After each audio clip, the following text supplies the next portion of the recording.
Fechner Law. 3, 2, 1. Hello, everybody, and welcome back to episode 323 of the Shower Podcast, the podcast where I'm in my shower and you do you. I'm your host, Chip, and unfortunately, I am still sick, but we need to continue our series on the laws that shape us. So here we are. Before we start, as usual, if you end up liking this episode, remember the liking and subscribing really mean a lot for me. They're just one click, but they really make the difference. Thank you very much for considering it.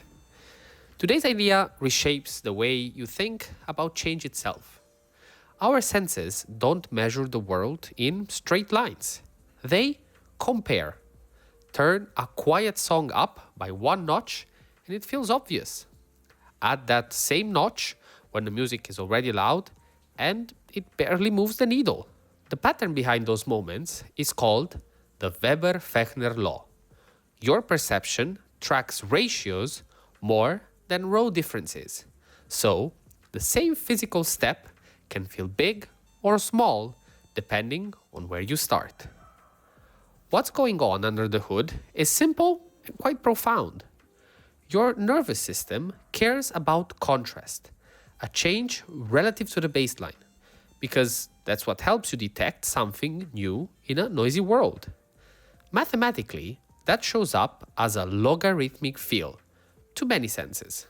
Sounds complicated, but it's really not. Equal percentage changes register as equal jumps in experience, while equal absolute changes shrink as the baseline grows. It's why brightness ramps quickly at the dim end and it seems to flatten. That's the same way that loudness scales feel natural in decibels than in raw wattage, why tiny price increases are noticed on a small purchase and disappear inside a big one. None of this means you're inattentive. It means your perception is optimized for differences that matter in context, not for tolling units in a vacuum. When you grasp this, you start to anticipate where your intuition will bend. If you're trying to make a change you can feel, you adjust the proportion, not just the amount. A 10% tweak to a quiet audio track is noticeable.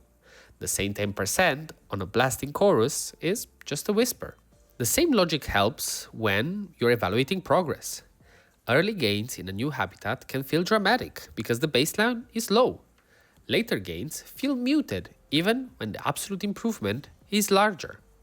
That doesn't mean you've stalled. It means your perception has rescaled. In teams and products, this shows up when you polish an already strong experience.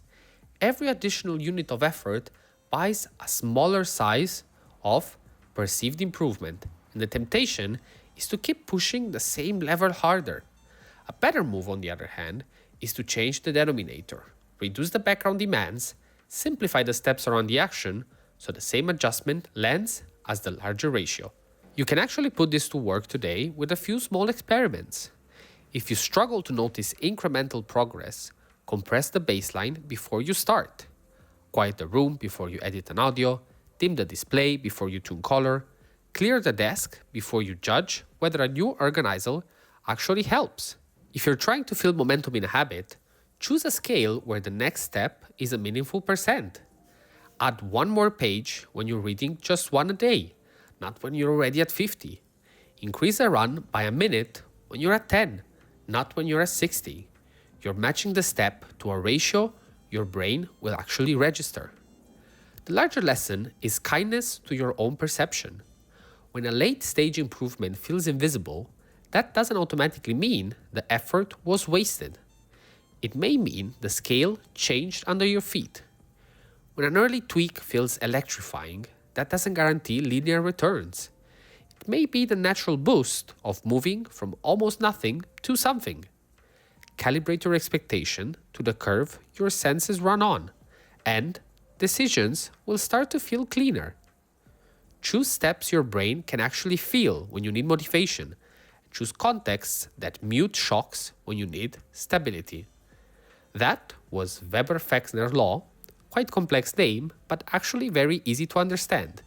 And not as a trivia, but as a friendlier way to shape your world by thinking in ratios, not row moves, so the changes you care about register when it counts in lived experience. That was all for today. Thank you very much for listening. Hope you enjoyed this one. It's actually a quite profound and meaningful one, at least personally. If you made it so far, feel free to interact with this content in any way, shape, or form by liking, sharing, subscribing, liking, whatever works for you. I hope again that my voice was good enough for this episode. And as usual, stay consistent, stay resilient. This was the Shower Podcast, and I'll see you tomorrow.